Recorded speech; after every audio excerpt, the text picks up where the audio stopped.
Est-ce que tu te rends compte que ta vie est dictée par ce que tu veux contrôler, ce que tu refuses de perdre, ou pire encore, par qui tu veux impressionner? As-tu déjà ressenti cette douleur qui te serre la poitrine parce que tu veux désespérément garder quelqu'un ou quelque chose? Ce sentiment d'impuissance, comme si ton bonheur dépendait de l'extérieur. Voilà pourquoi tu n'es pas libre.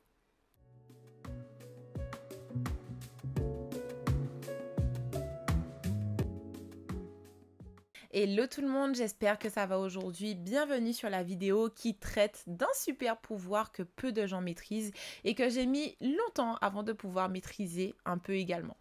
Il s'agit de l'art de savoir se détacher des choses, des personnes, des situations qui, en règle générale, ne nous font pas du bien, mais qui persistent à rester dans nos vies. On croit souvent que se détacher, c'est être insensible, froid, égoïste, mais en réalité, se détacher, c'est se libérer pour enfin avancer avec sérénité. Je vais te montrer dans cet épisode pourquoi lâcher prise est le plus grand acte de courage et d'amour pour toi-même. On parlera des relations, de ce que tu ne peux pas contrôler et tout le tralala qui accompagne ce sujet. Et ensemble, on va transformer ta perception du détachement en une force. En premier lieu, je sais qu'au fond, vous le savez tous, nous le savons tous, s'attacher rend malheureux, quotidiennement et pour toutes les situations un petit peu désagréables qui se présentent à nous. Nous sommes tiraillés entre le fait de se demander s'il faut continuer ou abandonner. Et ça, que ce soit dans les relations qu'on entretient avec notre entourage, les situations avec notre famille ou au travail. Et le problème, c'est que notre système cérébral ne nous aide pas du tout en ce sens, car la quête primaire du cerveau est de rechercher et d'assurer la sécurité et le confort. Et où trouve-t-on sécurité et confort? Bien évidemment dans ce que nous connaissons. C'est un mécanisme évolutif qui nous protège, mais dans le monde moderne, ça devient un petit peu un piège. On s'attache à des idées, des gens, des objets en espérant que ça comble un vide intérieur. Et malheureusement, tout ce qui se passe à l'extérieur de nous est hors de notre portée et hors de notre contrôle. Du jour au lendemain, tu peux tout perdre ou tout gagner. Tu peux être avec quelqu'un et ne plus l'être demain. Donc, rechercher inconsciemment la sécurité dans ce qui est changeant nous éloigne du bonheur. Et en vérité, s'attacher, c'est croire que quelque chose ou quelqu'un est responsable de notre bonheur. Et ça, malheureusement, c'est une illusion. La vérité, c'est que personne ne viendra te sauver. C'est toi qui dois te libérer et qui détiens ce pouvoir. Et la première étape est de déterminer, bien évidemment, ce à quoi tu es attaché. Bien évidemment que l'art du détachement ne consiste pas à ne rien avoir à faire d'une personne ou d'une situation et d'être complètement dénué d'émotions. L'être humain détient sa plus grande force de son système émotionnel, car nos décisions sont en majorité dictées par nos émotions.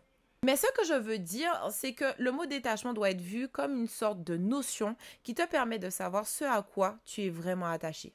Par exemple, tu es en couple avec une personne, mais tu te sens vide quand elle n'est pas là. Tu as besoin d'elle pour être heureuse, heureux. Tu annules tes plans pour être disponible pour elle et tu es angoissé à l'idée que cette personne puisse trouver mieux ailleurs. Dans ce cas de figure, tu es attaché et c'est ce qu'on pourrait appeler également potentiellement la dépendance affective.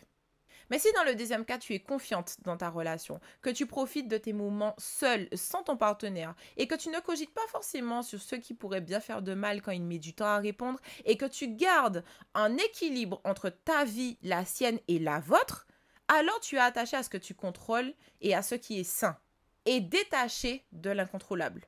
Et c'est vraiment le point que j'ai envie d'éclaircir.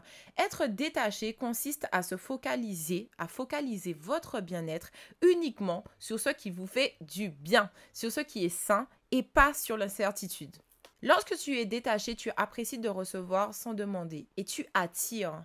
Être attaché signifie être en demande sans garantie de recevoir et c'est ce qui peut pallier à ton bonheur. On nous a appris à croire que l'amour, c'est s'accrocher coûte que coûte, mais l'amour vrai, je pense plutôt que c'est l'inverse, c'est laisser l'autre libre d'être lui-même. Mais pourquoi on s'obstine à rester attaché à certaines choses ou personnes alors que la plupart du temps, on sait que c'est néfaste et qu'on mérite mieux?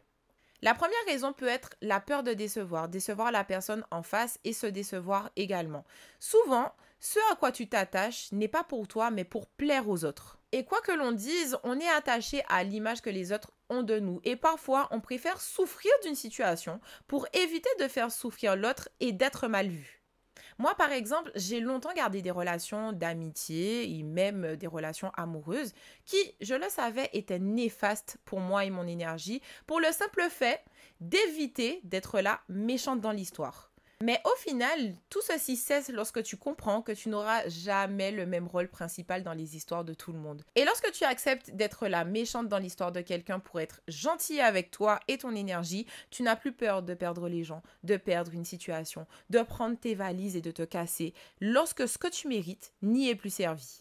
Il y a également la peur de l'inconnu. On en a déjà parlé, le cerveau n'aime pas la nouveauté. Tout ce qui est nouveau et incertain inhibe le cerveau qui, lui, veut rester dans ce qu'il connaît. Mais le souci est que si tu ne déjoues pas ce mécanisme, c'est lui qui te contrôle. Et n'oublie pas que ce qui dicte ta destinée réside dans les actions que tu effectues tous les jours, et y compris les relations que tu entretiens également quotidiennement. Et par conséquent, cela te pousse à faire des choix erronés, voire même en contradiction totale avec tes valeurs pour maintenir ces liens. Il faut que tu comprennes et que tu acceptes qu'il y a des gens qui vont rentrer dans ta vie, mais qui ne sont que de passage. Tu as le pouvoir d'agir, mais dans le cas où tu choisirais consciemment cette fois-ci de ne pas agir et de te laisser contrôler par ce désir de confort un petit peu néfaste, alors tu te retrouves seul responsable du résultat que tu obtiendras à long terme. Je suis directe, oui, mais je pense qu'il est nécessaire que tu l'entendes. Et lorsque j'étais dans cette situation, je me parlais à moi-même de la même façon afin que ça change tout simplement. Car c'est uniquement en ayant un déclic que tu vas pouvoir puiser dans tes réserves pour oser affronter l'inconnu. Donc concrètement, comment exceller dans l'art du détachement? Je vais te donner quelques petits conseils qui, moi, m'ont aidé à me détacher tout simplement. Le premier conseil consiste à laisser la vie suivre son cours, tout simplement. Un jour, une amie m'a raconté qu'elle avait tout planifié dans sa relation, mariage, maison, bébé, et puis du jour au lendemain, son partenaire est parti. Et malheureusement, elle s'est effondrée, mais c'est en lâchant prise qu'elle a découvert qu'elle pouvait être heureuse, seule et libre. Et aujourd'hui, elle a une vie qu'elle n'aurait jamais imaginée auparavant, parce qu'elle a appris tout simplement à faire confiance à l'inconnu et à se faire confiance. Lorsque tu t'accroches à ce que tu ne peux pas contrôler, tu émets une énergie de peur. Et selon la loi d'attraction, tu attires ce que tu ressens. Donc, lâcher prise, c'est envoyer un message à l'univers, Dieu, peu importe, que tu fais confiance au processus et que tu sais au fond de toi ce qui est bon pour toi et que ça viendra à toi un jour ou un autre. Ce n'est pas en courant après ce qui te manque que tu l'attires, c'est en devenant la personne qui sait qu'elle mérite tout. Le deuxième conseil que je peux te donner est de réfléchir à ce que tu ne contrôles pas. On en a déjà parlé, donc prends une feuille et écris ce qui t'angoisse. Je sais pas, ça peut être une personne, une situation, un futur incertain. Ensuite, marque un C majuscule à côté de ce que tu peux contrôler et un I pour ce que tu ne peux pas contrôler. Le but est de conscientiser ce sur quoi tu n'as pas de contrôle pour te focaliser uniquement sur les choses sur lesquelles tu as la main. Donc, en gros, prends le C et lâche le I. Le troisième conseil est de remplacer l'attachement par de la gratitude. Le détachement, ce n'est pas abandonner, c'est accepter que ce qui doit arriver arrivera et que tu seras toujours assez fort pour y faire face. Au lieu de s'acharner sur ce qui ne va pas, acharne-toi sur la reconnaissance qu'une personne, une expérience a pu t'apporter. Je me suis longtemps blâmée sur les erreurs que j'ai pu faire dans le passé. Je me demandais souvent ce qui m'était passé par la tête, pourquoi j'ai laissé telle ou telle personne me faire du mal, rentrer dans ma vie. Mais au final, chaque rencontre que tu fais, aussi douloureuse soit-elle, t'apprend quelque chose. Avant, je ne le voyais pas comme ça.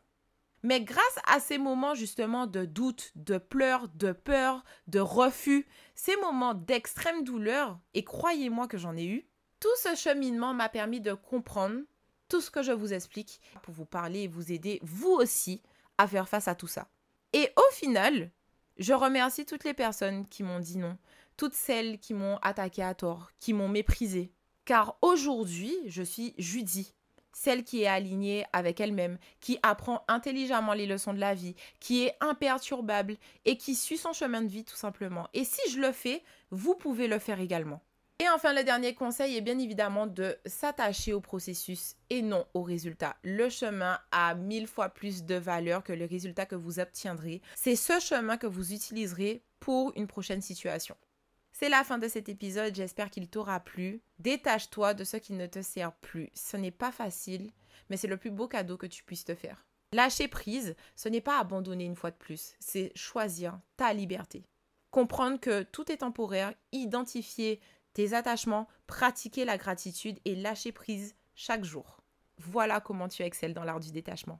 Si cet épisode t'a plu, n'hésite pas à liker, à t'abonner et à le partager. La vie est un courant, donc plus tu essaies de la contrôler, plus elle te noie. Mais si tu lâches prise, tu verras qu'elle te portera là où tu dois être. D'ici là, prends soin de toi et on se retrouve dans un prochain épisode. Ciao, ciao!